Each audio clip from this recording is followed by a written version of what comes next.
வணக்கம் நண்பர்களே, இது தமிழ் நண்பன் ஷார்ட்கட் சேனல். இப்போ நான் பார்க்க போகிறது மெட்ராஸ் ஹைகோர்ட் சம்மந்தமான தகவல் தான். எக்ஸாம்ஸ் பற்றி நிறைய கேள்விகள் அப்படின்றது வருது. ஸோ அதை வந்து கடைசியாக பார்த்துருவோம்.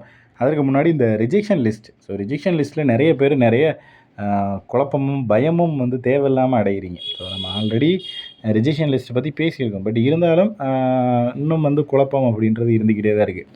ஸோ ஃபஸ்ட்டு வந்து யாரெல்லாம் ரிஜெக்ட் ஆவாங்க தெளிவாக தெரிஞ்சுக்கிங்க. யார் ரிஜெக்ட் ஆவாங்க அப்படின்னு பார்த்தீங்கன்னா எப்போது, அதாவது எக்ஸாமுக்கு முன்னாடியே யாரெல்லாம் ரிஜெக்ட் ஆவாங்க அப்படின்னு பார்த்தீங்கன்னா, இன்கம்ப்ளீட் அப்ளிகேஷன் வந்து இன்கம்ப்ளீட்டாக வச்சுருக்கீங்க. அதாவது அப்ளை பண்ணிக்கிட்டே இருப்பீங்க, திடீர்னு வெப்சைட்டிலேருந்து வெளில வந்துடுவீங்க. அதாவது பாதி அப்ளை பண்ணிட்டு இன்னும் ஒரு பாதி அப்ளை பண்ணாமல் இருக்கும். அந்த ஒரு காரணம், ஃபஸ்ட்டு காரணம் இது. ரெண்டாவது காரணம் பார்த்தீங்க அப்படின்னா, சப்மிட் கொடுக்காமல் இருக்கிறது. அதாவது முழுசாக அப்ளை பண்ணிவிட்டு சப்மிட் கொடுக்காமல் இருந்துருவீங்க. ஸோ இது வந்து ரெண்டாவது காரணம். அது சப்மிட் பண்ணலைனாலும் அது இன்கம்ப்ளீட்டட் தான் அர்த்தம். நீங்கள் இப்போ எடுத்துகிட்டு ஒரு பேர் ஊரை மட்டும் அப்ளை பண்ணிட்டு வெளில வந்தாலும் அது இன்கம்ப்ளீட்டட் தான். எல்லாமே அப்ளை பண்ணிட்டு சப்மிட் கொடுக்காமல் இருந்தீங்கனாலும் அது இன்கம்ப்ளீட் தான். ஸோ இந்த ரெண்டு காரணம். அடுத்து மூணாவதாக இன்னொரு காரணம், சப்மிட்டும் பண்ணிவிட்டு பேமெண்ட் கட்ட வேண்டிய நபர்களாக இருப்பீங்க. அதாவது எஸ்சி எஸ்டி கேண்டிடேட்ஸு பேமெண்ட் கிடையாது, அது பிரச்சனை இல்லை. பட் பேமெண்ட் கட்ட வேண்டிய ஒரு நபராக இருக்கீங்கன்னு வச்சுக்கிங்க. பேமெண்ட் கட்டாமல் விட்டுறது, அதாவது சப்மிட் பண்ணிவிட்டு அதை அப்படியே ஹோல்டு பண்ணிவிட்டு பேமெண்ட் எதுவுமே பண்ணாமல் அப்படியே நீங்கள் விட்டுறது. ஸோ இந்த பேமெண்ட் பண்ணாமல் இருந்தீங்க அப்படின்னா அது ஒரு காரணம். மூணாவது ரீசன் இது.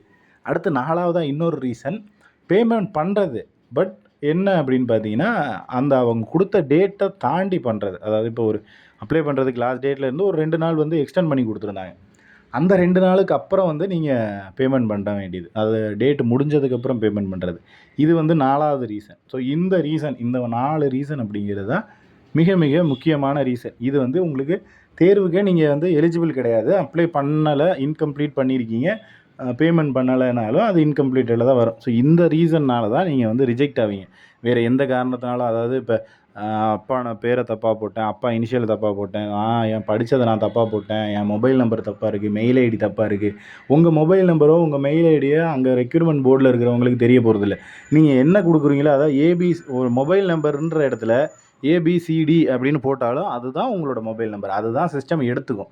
ஓகேங்களா? இதை தாண்டி வேறு எதுவும் வந்து நீங்கள் இப்படி தப்பாக போட்டிருக்கீங்க அப்படி போட்டிருக்கீங்கன்றதெல்லாம் பார்க்க மாட்டாங்க. ரிஜெக்ட் ஆகிறது இந்த 4 காரணம் தான். இதை தாண்டி வேறு எதுவும் எக்ஸ்ட்ரா எந்த காரணமும் கிடையாது. இதை தாண்டி எக்ஸ்ட்ரா இது இல்லாமல் வேறு ஏதாவது காரணத்தினால ரிஜெக்ட் ஆவீங்க அப்படின்னா கிடையாது. இது வந்து எக்ஸாமுக்கு முன்னாடியே, அதாவது இப்போ எக்ஸாம் போகிற கேண்டிடேட்ஸ் லிஸ்ட்லேயே உங்கள் பேர் வராது, நீங்கள் எக்ஸாமே எழுதவே முடியாது. இந்த 4 காரணத்தில் ஏதோ ஒரு காரணம் இருந்துச்சு அப்படின்னா. அடுத்து வந்து சர்டிஃபிகேட் வெரிஃபிகேஷனில் ரிஜெக்ட் ஆவீங்க. அதாவது இப்போ நீங்கள் எக்ஸாம் எழுதிட்டீங்க, நல்ல மார்க் வாங்கிட்டீங்க, நான் நல்லா பாஸ் ஆகிட்டேன். இப்போ சர்டிஃபிகேட் வெரிஃபிகேஷனில் போய் நீங்கள் ரிஜெக்ட் ஆகிறதுக்கான சான்சஸ் என்னெல்லாம் இருக்குது அப்படின்னு பார்த்தீங்கன்னா, அதாவது நம்ம ஷார்ட்டாகவே சொல்லிட்டோம், ரிசர்வேஷனை பாதிக்கிற மாதிரி எந்த ஒரு தவறான விஷயம் கொடுத்துருந்தீங்க அப்படின்னா நீங்கள் ரிஜெக்ட் ஆவீங்க. ரிசர்வேஷனை எதெல்லாம் பாதிக்கும் அப்படின்னு பார்த்தீங்கன்னா, நீங்கள் ஒரு ஆண் கேண்டிடேட் பெண் அப்படின்னு கொடுக்குறது. ஏன்னா இப்போ பெண்ணுன்னு கொடுத்துட்டீங்க அப்படின்னா பெண்களோட ரிசர்வேஷன் 30% அதில் வந்து உள்ளே போயிடுவீங்க. ஸோ இந்த ஒரு காரணம். அதுக்கடுத்து பிஎஸ்டிஎம் இல்லை, ஆனால் பிஎஸ்டிஎம் இருக்கிறதா கொடுத்துட்டீங்க, அதுவும் வந்து ரிசர்வேஷனை பாதிக்கும். பிஎஸ்டிஎம்க்கு 20% ரிசர்வேஷன், அதில் வந்து பாதிக்கிற மாதிரி கொடுத்துட்டீங்க, அது ஒன்று. அதுக்கப்புறம் நீங்கள் வந்துட்டு என்ன சொல்கிறது, ஃபிசிக்கலி சேலஞ்ச் பர்சனாக இருக்க மாட்டீங்க, பட் ஆமான்னு கொடுத்துட்றது. முன்னாள் இராணுவ வீரர் மகன் மகள் எதுவும் இல்லை ஆனால் இருக்குதுன்னு கொடுக்குறது. இதுதான் வந்து ரிசர்வேஷனை பாதிக்கக்கூடிய விஷயம். அதை விட்டுட்டு எனக்கு வந்து பேரில் தப்பாகிடுச்சு, பேரில் ஸ்பெல்லிங் மிஸ்டேக் ஆகிடுச்சு, இது தப்பாக இருக்குது, அதெல்லாம் வந்து அவங்க ரொம்ப என்ன சொல்கிறது, உங்களை வேலையை விட்டு இந்த காரணத்தினால நீங்கள் அப்படியே வேலையை விட்டே போயிடணும் அப்படின்ற மாதிரியெல்லாம் ரிஜெக்ட் பண்ண மாட்டாங்க. என்ன காரணம், ஏன் இப்படி ஆச்சு அப்படின்னு கேட்பாங்க. மேபி அது நீங்கள் சொல்கிற காரணம் இல்லை, ஒத்து வரல அப்படின்னா சரி ஓகே, காலேஜில் சர்டிஃபிகேட்டில் இப்படி இருக்குது, காலேஜில் ஒரு லெட்டர் வாங்கிட்டு வாங்க, அவ்வளோதானே தவிர வேலையை விட்டே போங்க, நீங்கள் வந்து இந்த வேலைக்கே எலிஜிபிள் கிடையாது, உங்கள் பேரில் இனிஷியல் தப்பாக போயிடுச்சு, நீங்கள் வெளியில் போயிடலாம் அப்படின்லாம் யாரும் துரத்த போகிறதில்ல. ஓகேங்களா? ஜஸ்ட்டு ஒரு லெட்டர் வாங்கி கொடுக்குற மாதிரி இருக்கும். என்னுடைய பேர் இந்த மாதிரி இருந்துச்சு, காலேஜில் கொடுக்கும்போது இந்த மாதிரி மாறிடுச்சு அப்படின்ட்டு தான் கொடுக்க போகிறீங்க. அதில் வந்து எந்த ஒரு பயமோ பதட்டமோ தேவையில்லை. ஓகேங்களா?